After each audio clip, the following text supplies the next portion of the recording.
지난주에는 여러 가지 어려운 환경들이 참 전 세계에 많이 있었던 것 같아요. 특별히 우리가 기도했던 것처럼 전쟁 속에 있는 그 영혼들을 위해서 좀 기도해 주시기를 부탁을 드립니다. 지난주에 미국에는 아주 중요한 정치적인 이슈가 있었습니다. 미국 역사상 하원이 만들어진 1789년 이래에 처음으로 하원 의장이 해임당하는 그런 사건이 있었습니다. 우리가 알고 있는 지금 화면에 보고 있는 케빈 맥카티라고 하는 의원이 하원 의장을 하고 있었죠. 하원 의장이 해임되는 사건은 사실은 굉장히 큰 이슈입니다.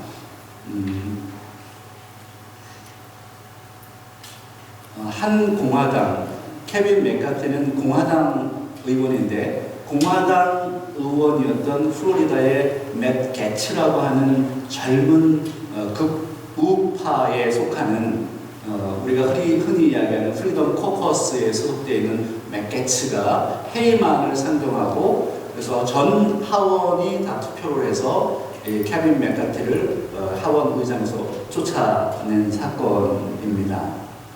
우리가 미국의 의회를 생각을 하면 미국의 의회는 상원과 하원으로 구성되어 있습니다. 우리 시민권 시험 볼 때 이 부분 시험에 나오죠. 또 시험 생각하니까 머리 아픈데요. 아무튼 상원, 하원, 상원이 몇 명으로 되어 있고 하원은 몇 명으로 구성되어 있느냐. 그래서 미국에 사는 사람들은 이것은 정치에 관심이 없다 하더라도 반드시 알고 있어야 되는 부분입니다.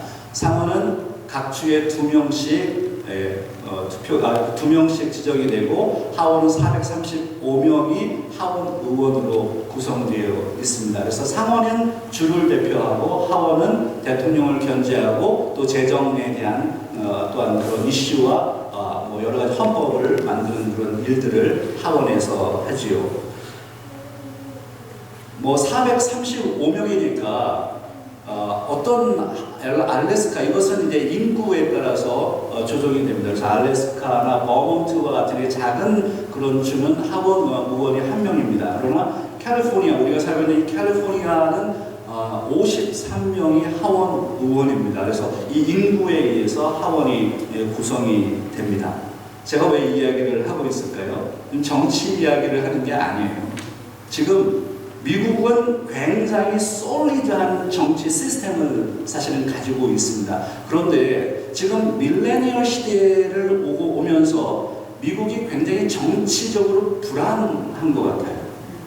우리 시민으로서 미국에 사는 사람들이 정치가 불안하니까 스탁 마켓도 바닥을 칠 때가 많고 그리고 경제는 지금 굉장히 어렵고 인플레이션으로 바닥을 치고 인플레이션으로 올라가고 엄청난 위기 속에 사실은 이 정치의 불안함 때문에 그렇습니다. 정치가 불안하니 민생이 어려워요. 그래서 오늘날 세계의 정치는 계속되는 변화의 파도 속에서 혼돈을 거듭하고 있다고 보여집니다. 정치의 기초가 흔들리는 거죠. 정치의 기초가 흔들리면 사실은 모든 게 흔들리는 거예요. 교육이고 의료고 그리고 우리가 교회 생활도 그렇고요. 미국의 삶도 그렇습니다. 정치의 기초가 흔들리는 시대에 우리가 살고 있다는 것입니다. 정치의 기초가 얼마나 중요한지 아시겠어요? 헌법의 기초가 얼마나 중요한지 아시겠어요? 헌법의 기초가 무너지면 정치의 기초가 무너지면 여러분 전쟁을 하고 있는 우리 주변의 세계를 보잖아요. 지금 팔레스틴과 이스라엘 보세요. 그냥 기초가 흔들려 버리니까 그냥 감정적으로 무조건 미사일을 쏘아 올리는 겁니다. 러시아와 우크라이나 사태를 보십시오. 지금 전 세계의 정치적인 시스템이 흔들리고 있죠. 한국은 다른가요? 저는 지금 기초에 대한 얘기를 하는 거예요. 국가의 기초는 무엇일까요? 헌법의 기초는 무엇이고 정치의 기초는 무엇일까요? 기초가 흔들리면 다른 것이 다 무너집니다. 기초가 얼마나 중요한지 저는 교회를 얘기하고 싶습니다.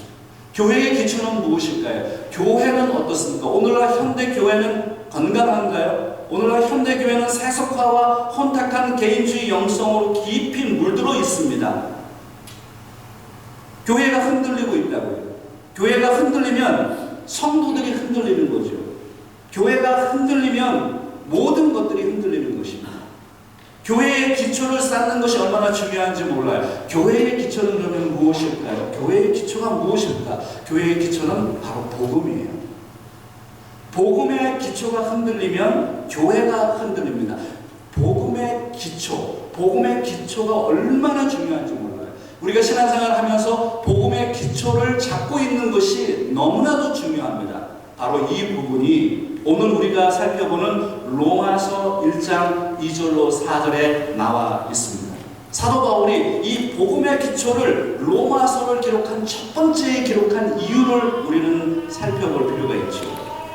복음이라고 하는 것이 무엇일까요? 복음의 기초는 무엇일까요? 그래서 오늘 우리가 선택한 로마서 1장 2절로 4절에 있는 말씀을 우리 한번 다시 읽기를 원합니다. 또 의미를 좀 생각하시면서 같이 읽어보겠습니다. 이 복음은 하나님이 선지자들을 통하여 그의 아들에 관하여 성경에 미리 약속하신 것이라. 그의 아들에 관하여 말하면 육신으로는 다윗의 혈통에서 나셨고 성결의 영으로는 죽은 자들 가운데서 부활하사 능력으로 하나님의 아들로 선포되셨으니 곧 우리 주 예수 그리스도시니라. 아멘. 이 말씀 자체가 너무 좋아. 복음의 에키스, 복음의 모든 것이 이 안에 담겨져 있습니다. 오늘 사도 바울은 로마서 서론 가운데 서론 중에 복음의 기초를 명확하게 설명합니다. 로마서를 기록한 바울은 로마서의 서론은 지난주에도 제가 말씀드렸던 것처럼 로마서 1장 1절로 17절까지가 로마서의 서론입니다. 그 가운데 서론 가운데 서론 로마서 1장 1절로 4절에 있는 이 말씀에 보면 가장 먼저 사도 바울이 복음을 설명합니다. 복음이라고 하는 주제를 다루고 있습니다. 왜냐하면 로마 교회가 극복해야 했던 가장 중요한 주제가 바로 복음이었습니다. 그리고 바울이 한 번도 로마 교인들을 만나보지 못했던, 로마 교인도 바울을 만나보지 못했던 상황 속에서 바울이 로마서를 기록할 때 복음을 설명할 필요가 있었습니다. 복음으로 교회를 하나 되게 할 필요가 있었습니다. 복음을 통해서 바울과 로마 교인들이 하나가 되는 것이 필요했습니다. 그래서 다른 것을 이야기하기 전에 복음을 정의하는 게 필요했습니다. 마찬가지로 오늘 저와 여러분도 복음이 무엇인지를 여러분이 정의할 필요가 있습니다. 복음이 무엇인지도 모르고 교회 생활하는 사람이 있다면 어떻게 되겠어요? 그러면 로마서에서 사도 바울이 말씀하고 있는 복음이라고 하는 것은 도대체 무엇일까요? 여러분 본문 2절을 한번 보세요. 이렇게 기록하죠. 2절에 보면 이 복음은 그의 아들에 대한 것이다. 이 복음은 그의 아들에 대한 것이다. 그의 아들이 누굽니까? 예수 그리스도죠. 그러니까 복음은 예수 그리스도다. 그리고 구약 성경의 선지자들을 통해서 말씀하신 하나님의 약속의 성취이다. 이게 2절에서 얘기하는 거예요. 사도 바울이 로마서에서 두 번째 구절에서 설명하는 것은 무엇이냐면 복음이 무엇인지를 질문하며 그 복음이 무엇인지를 정의 내립니다. 이 복음은 바로 하나님의 아들에 대한 것이고 그 하나님의 아들은 구약의 선지자들을 통해서 약속하신 분인데 이미 성취되신 분이시다라는 것을 설명합니다. 그래서 이 부분을 조금 더 설명하기 위해서 2절, 우리가 2, 3, 4절을 읽었죠. 2절을 삽입구로 생각을 하고요. 1절과 3절에 있는 말씀만 한번 읽어보겠습니다. 2절이 삽입구로 우리가 생각할 수가 있거든요. 1절과 3절 한번 같이 읽어볼까요? 예수 그리스도의 종 바울은 사도로 부르심을 받아 하나님의 복음을 위하여 택장함을 입었으니 그의 아들에 관하여 말하면 육신으로는 다윗의 혈통에서 나셨고. 그러니까 이렇게 정의가 되는 거죠. 복음이 무엇인가 라고 했을 때 복음은 바울은 이렇게 설명합니다. 나 바울은 하나님의 복음을 선포하기 위해서 택정받은 사람이다 라는 것을 설명합니다. 그러니까 사도 바울은 하나님의 복음을 바로 복음을 설명하는 사람으로 택정받았고 이 복음은 예수 그리스도에 대한 것이다라는 것을 설명해내는 것입니다. 그래서 복음을 이렇게 정의내릴 수 있습니다. 복음이란 바로 예수 그리스도시다. 한번 따라하겠습니다. 복음이란 예수 그리스도입니다. 복음이란 예수 그리스도입니다. 이 부분을 설명해내는 거예요. 여러분 기억하세요. 복음을 정의하십시오. 복음이 무엇입니까? 복음은 바로 예수 그리스도입니다. 그것으로부터 시작하는 거예요. 그게 로마서의 바로 첫 번째 사도 바울이 말씀하고 있는 겁니다. 그럼 이 복음이 도대체 무엇인가 라고 했을 때 조금 복음의 내용을 구체적으로 설명하고 있는데 그것이 바로 좀 더 깊은 묘사를 하고 있습니다. 3절 4절에 있는 말씀이에요. 3절 4절에 있는 말씀 같이 한번 읽겠습니다. 그의 아들에 관하여 말하면 육신으로는 다윗의 혈통에서 나셨고 성결의 영으로는 죽은 자들 가운데서 부활하사 능력으로 하나님의 아들로 선포되셨으니 곧 우리 주 예수 그리스도시니라. 3절과 4절을 통해서 사도 바울은 복음을 더 깊이 묘사합니다. 근데 이 복음을 설명하는데 세 가지 기법을 사용해요.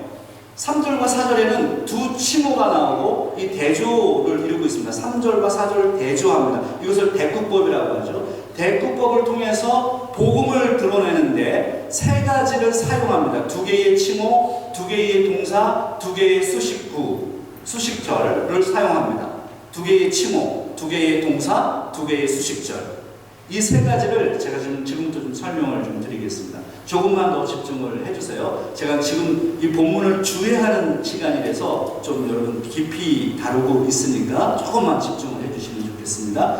두 개의 칭호, 오늘 본문에 나와 있는 두 개의 칭호는 무엇일까요? 3절에는 예수 그리스도를 이렇게 표현하죠. 누구의 아들이요?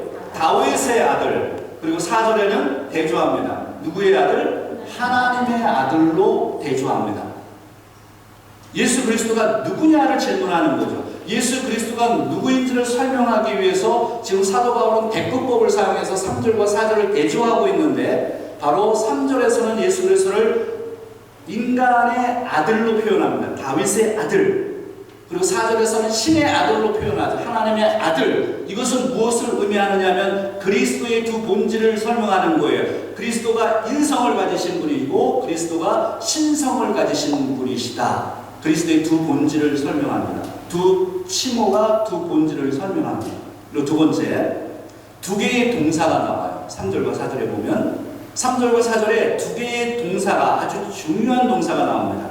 나셨고, 한번 따라하겠습니다. 나셨고.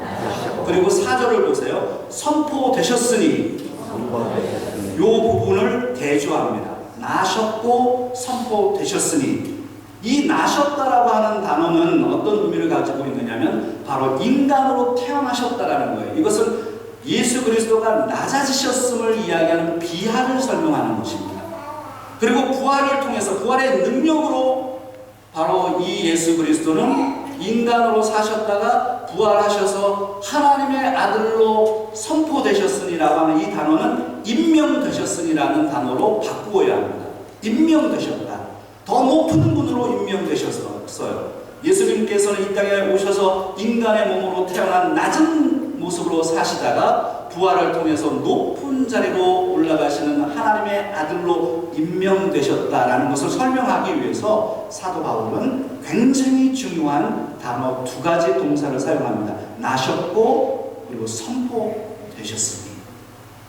이 부분은 그리스도의 두 신분을 설명합니다. 그리스도는 바로 낮은 신분과 높은 신분을 가지고 계신 분이셨다는 것을 설명합니다. 그리스도의 비하와 승귀라고 하는 단어를 사용합니다. 세 번째, 오늘 이 3절과 4절에서 어떤 설명을 하고 있느냐 하면 두 개의 수식절이 나옵니다. 하나는 육신으로는 카타사르카라고 하는 이 헬라어 단어, 카타, according to라고 하는 단어입니다. 뭐뭐에 의해서, 육신에 의해서, 육신으로는 옛 시대의 사람으로 인간으로 태어나서 인간의 모습으로 사셨고 그리고 4절에는 두 가지를 대조합니다. 4절에는 성결의 영으로는, 이 성결의 영으로는 카타푸뉴마 하기오시데스라고 하는 헬라어 단어입니다. 카타는 according to, 뭐뭐에 의해서, 성령에 의해서 바로 승귀의 자리에 올라가신.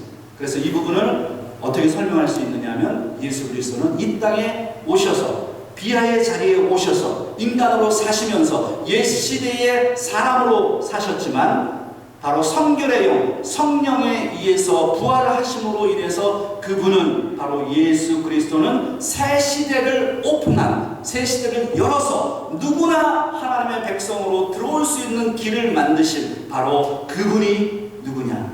바로 예수 그리스도이시다라는 겁니다. 지금 제가 이렇게 짧게 설명했지만 이것을 설명하기 위해서 얼마나 많은 생각과 연구를 했겠습니까?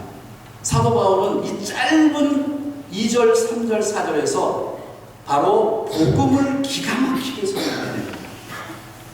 복음을 깊이 있게 묘사합니다. 두 가지 칭호, 두 가지 동사, 두 가지 수식절을 기억하십시오. 그리스도가 누구냐라는 것을 설명하죠. 복음은 무엇일까요? 그래서 예수 그리스도는 연약한 육신을 가지고 이 땅에서 사역하신 분이십니다. 그렇지만 부활의 능력을 통해서 더 높이 하나님의 아들로 임명되신 바로 하나님의 아들, 우리 주 예수 그리스도다. 4절에 이렇게 표현하죠. 그래서 맨 마지막에 보면 우리 주 예수 그리스도. 그래서 오늘 이 2절과 3절, 4절을 통해서 여러분 이런 도식을 찾아낼 수가 있습니다. 여러분 화면을 봐보세요. 복음. 복음은 하나님의 아들이며 복음은 우리 주 예수 그리스도이십니다. 우리 주 예수 그리스도는 하나님의 아들이고 우리 주 예수 그리스도는 바로 복음이십니다. 복음은 무엇이냐라고 질문할 때, 그래서 복음은 The Gospel is Jesus Christ. 바로 복음은 예수 그리스도이십니다. 이 부분을 기가 막히게 설명한 바로 사도 바울. 사도 바울의 탁월함이 바로 여기에 있고 로마서의 탁월함은 여기에 있습니다. 그래서 이제 오늘 이 본문을 제가 이렇게 간단하게 설명을 드린 거예요. 이 부분을 이렇게 간단히 설명을 드리고, 오늘 그래서 이 본문의 말씀이 나와 무슨 연관성이 있느냐, 나는 복음을 정리하고 있는가? 라는 것을 질문해 볼 수 있겠습니다. 복음은 누구인가? 복음은 무엇인가를 질문할 수 있겠습니다. 그래서 오늘 이 본문이 오늘 우리의 삶에 현대적인 적용을 좀 찾아본다면, 바로 이 본문은 오늘 우리에게 어떤 적용점을 주는가? 복음으로 다시 돌아가라고 요청합니다. 여러분 같이 한번 읽어보면 좋겠어요. 복음으로 다시 돌아가라. 다시요. 복음으로 다시 돌아가라. 오늘 이 본문을 보면서 우리는 이 말씀, 복음을 깨닫습니다. 복음을 깨달은 사람은 내가 다시 복음의 기초를 놓아야 되겠다라고 생각합니다. 복음의 기초를 놓아야 되겠다 생각하는 사람들, 바로 다시 복음으로 돌아가야 되겠다라는 것을 깨닫게 되죠. 복음으로 다시 돌아가야 됩니다. 복음을 내 삶의 기초로 놓아야 합니다. 우리는 살아가면서요, 기초가 얼마나 중요한지 깨닫게 됩니다. 기초가 정말 중요하거든요. 카네기 멜론 대학에, 이 대학은 컴퓨터 사이언스가 굉장히 유명한 대학교입니다.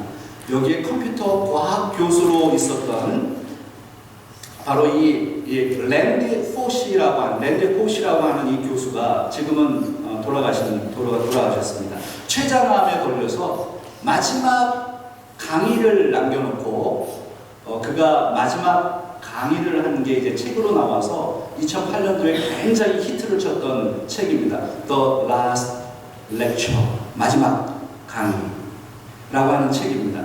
이 책에 보면 이분이 많은 이야기를 했는데 기초의 중요성을 설명합니다. 기초가 얼마나 중요하냐. 근데 이분이 한 얘기 가운데 이런 이야기가 있습니다. 당신은 반드시 기초부터 익혀야 한다. 여러분 같이 한번 읽어볼까요? 그렇지 않으면 그 어떤 화려한 것도 해낼 수 없다. 얼마나 우리가 알고 있는 얘기예요. 그런데 정말 중요한 이야기죠.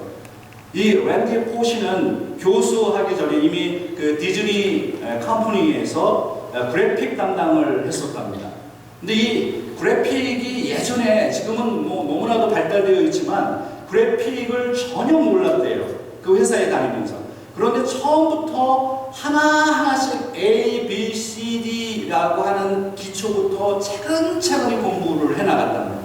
그러면서 나중에 자기가 그 기초를 완전히 쌓고 나서 대학의 교수가 되고 교수를 하면서 티칭을 할 정도로 이 컴퓨터 그래픽 디자인 쪽에 완전한 마스터가 된 겁니다. 이 사람이 이야기하는 것은 무엇이냐? 자기가 그렇게 될 수 있었던 것은 기초의 중요성을 알았기 때문이라는 거예요. 기초가 너무나도 중요하기 때문에 하나도 흩어지지 않게 기초부터 차근차근히 A, B, C, D를 익히기 시작했다는 거예요. 그 기초가 얼마나 중요한지 모른다는 거죠. 기초의 중요성. 요즘 우리 교회가요, 탁구, 골프, 기타 열풍이 좀 불고 있어요. 그래서 저는 탁구 잘 치시는 분들, 골프 잘 치시는 분들, 기타 잘 치시는 분, 음악 잘 하시는 분들 참 부러워요. 근데 요즘 우리 기타 클래스에서 선생님 계신데 무슨 요즘 기타 클래스에서 배우는 노래가 있나 봐요. 창밖을 보라, 창밖을 보라, 흰 눈이 내린다. 이 찬양 있잖아. 찬양이란다. 이 노래를 배우는가 봐요. 제 아내가 기타 클래스를 듣거든요. 밤마다 창밖을 보라, 창밖을 보라. 아, 지겨워 죽겠어요, 정말. 잘라 그러면 창밖을 보라, 잠 좀 자자. 그러면 자요, 창밖을 보라. 아, 나 진짜 창밖을 보기 싫어요. 눈도 안 오는데. 아주 계속 창밖을 보라. 근데 여러분, 그냥 그 기초를 연습하는 거예요. 창밖을 보라. 코드가 뭔지는 모르겠지만 계속 주법을 연습하고 있는. 근데 이게 연습이 되지 않으면 어떻게 돼요? 칠 수가 없는 거예요. 기타도 열심히 기초가 중요합니다. 탁구요? 탁구 뭐 아무렇게나 치나요? 탁구 막 칠 것 같죠? 기초가 필요합니다. 골프요? 골프는 기초가 필요 없습니까? 제가 예전에 골프 프로한테 제가 티칭 받은 사람입니다.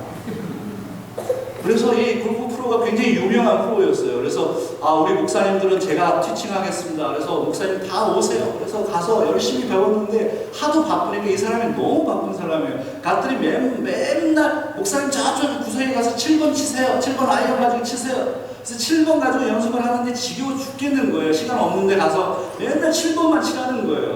그래가지고 제가 꾀가 나가지고 나중에 필드를 나갔다는 거 아니에요. 그 다음부터 제가 망가지기 시작한 거예요. 그 다음부터 실력이 안 느는 거예요. 마음에는 연습을 해야 되는데 연습을 하기 싫고 무조건 필드에 나가고 싶은 거예요. 그 욕심을 절제를 했어야 되는데, 기초를 쌓았어야 되는데, 아이언을 치고 그 다음에 드라이버를 치고 해야 되는데 그 단계를 넘어가 버리는 거예요. 우리의 모습이죠. 기초를 무시해버리면요, 큰 일이 일어납니다. 그리고 대성할 수가 없습니다. 끝까지 올라갈 수가 없어요. 기초가 그렇게 중요해요. 사랑하는 여러분, 오늘 여러분은 어떤 위기에 처해 있습니까? 부부의 위기요? 직장의 위기요? 건강의 위기요? 아니면 인간관계의 위기요? 그렇다면 기초부터 다시 시작해야 됩니다. 제가 어제 새벽 예배 때 이제 예를 들으냐고, 사랑을 좀 표현해라, 부부끼리, 이런 얘기를 했더니 나중에 이런 피드백들이 오셨어요. 목사님 모르는 소리라고. 우리 교회 분들은 사랑을 얼마나 많이 표현하는데 목사님 모른다고. 맞습니다. 제가 실수했습니다. 우리 성도님들 부부간에 사랑 표현하고 말씀 안 해도 너무나도 사랑하는데 제가 예를 잘못 들었어요. 아무튼. 네. 여러분, 무슨 이야기를 하려고 하느냐면 부부간의 기초가 무엇일까요? 가정의 위기가 있습니까? 가정의 위기는 무엇일까요? 직장의 위기는 무엇일까요? 직장을 매너리즘에 빠져요. 10년, 20년, 30년을 직장 생활하다 보면 뭐 직장 나가기가 싫은 거예요.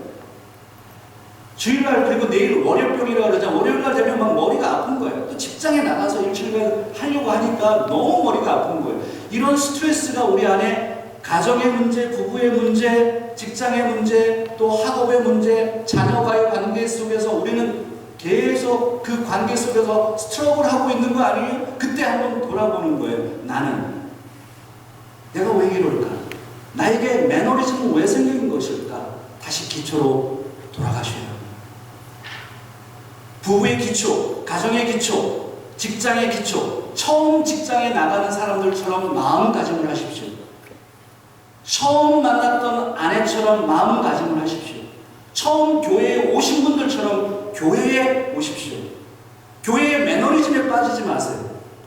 교회 나가면 무엇 하나? 교회 가면 저 사람이 있고 저 사람이 있고 꼴 보기 싫고 교회 그만 다녀야 되겠다. 막 교회 오는 게 짜증나고. 여러분 왜 그래요? 기초부터 다시 시작하세요. 교회는 그런 게 아니에요. 교회는 사람이 보여서는 안 됩니다. 교회는 목사가 보여서는 안 됩니다. 교회는 복음이 보여야 됩니다. 교회는 복음이 기초인 거예요. 그러니 제가 늘 얘기하는 게 새로운 우리 교회 성도님들이 새신자가 오면 늘 제가 말씀드리는 게 부엌으로 들어가게 하지 말라. 다른 것부터 시작하게 하지 말라. 예배부터 드리게 해라. 저는 그게 철학입니다. 우리 장로님들, 우리 권사님들 새로 오신 분들을 부엌으로 자꾸 들어가게 하지 마세요. 제가 말씀드리는 거는 그분들이 부엌에 들어가기 시작하면 부엌으로만 들어갑니다. 그게 훨씬 편하거든요. 더 중요한 것이 뭔지 아세요? 교회는 부엌에 들어가는 게 아니에요. 교회는 봉사하는 곳이 아닙니다. 교회는 복음을 듣는 곳입니다. 예배를 드리는 곳입니다. 예배를 드리지 못하는 사람들은 여러분 다른 걸 못하는 거예요. 그러니 기초가 무엇인지 항상 생각해야 돼요. 기초의 중요성은 너무너무 중요해요. 복음의 기초를 생각하셔야 됩니다. 제가 지금 처음에 우리 정치 얘기를 했는데요. 최근에 한국에 아파트가 무너지고 있죠. 한국만 그런 게 아니에요. 건물의 기초인 철근이 없기 때문이죠. 지금 전 세계가 부동산의 위기에 빠져 있습니다. 인플레이션은 어마어마합니다. 생각해보세요. 지금 코비드 기간에 정부가 돈을 엄청나게 찍어서 풀어냈습니다. 그것을 회수해야 되려면 어떻게 해야 되죠? 계속해서 이자율을 올려야 됩니다. 0.5%, 0.5% 계속 올려서 지금 부동산, 여러분의 모기지 이자가 8%까지 올라가는 거예요. 어마어마한 겁니다. 그러다 보니 계속해서 돈을 찍어내면 좋을 것 같죠. 돈을 찍어내면 어떤 일이 발생이 됩니까? 인플레이션이 일어나죠. 그 인플레이션이라고 하는 개념은 무엇입니까? 돈이 휴지 조각이 되는 거예요. 아무것도 아닌 거예요. 그래서 지금 중국의 부동산은 바닥을 치고 큰일 났죠. 한국은 안 그렇습니까? 지금 남미를 생각해 보세요. 우리는 남미와 가까이 있습니다. 남미의 아르헨티나를 보십시오. 특별히 아르헨티나는 선거를 앞두고 있는데 아르헨티나는 인플레이션이 120%입니다. 돈을 벌어도 20%를 자기가 더 갚아야 되는 그런 상황이 되는 거죠. 인플레이션. 돈을 계속 정부가 푼다고요? 그 바보 같은 짓인데 왜 정치인들은 그 일을 하고 있을까요? 표 때문 아니겠습니까? 그러니까 기초가 흔들리면 모든 게 흔들리는 겁니다. 경제, 정치, 모든 것들이 흔들리면 그러면 신앙에 영향을 미치죠. 기초의 중요성. 정치하는 사람은 정치의 기초를 지켜야 되고요. 헌법을 지키는 사람은 헌법의 기초를 지켜야 됩니다. 여러분, 직장 생활하는 사람은 직장의 기초를 지켜야 됩니다. 교회 생활하는 사람은 교회의 기초가 무엇인지를 깨달아야 됩니다. 그것이 흔들리면 주변에 있는 모든 것들이 무너지는 거예요. 마찬가지로 오늘날 우리 저와 여러분이 신앙생활을 하는데 신앙생활의 기초는 여러분 무엇일까요? 신앙생활의 기초는 다시 기초로 돌아가는 겁니다. 어떤 기초요? 바로 복음의 기초입니다. 복음은 무엇입니까? 예수 그리스도입니다. 그분은 누구십니까? 우리를 위해서 이 땅에 오셔서 우리를 위해서 십자가에서 돌아가신 나의 죄를 구원하시기 위해서 십자가에 달리신 바로 그 예수 그리스도, 부활하셔서 우리를 위해서 모든 사람들을 자기의 백성으로 만드신 그 예수 그리스도, 높아지신 예수 그리스도, 우리 주 예수 그리스도, 그분이 바로 복음입니다. 기도하겠습니다.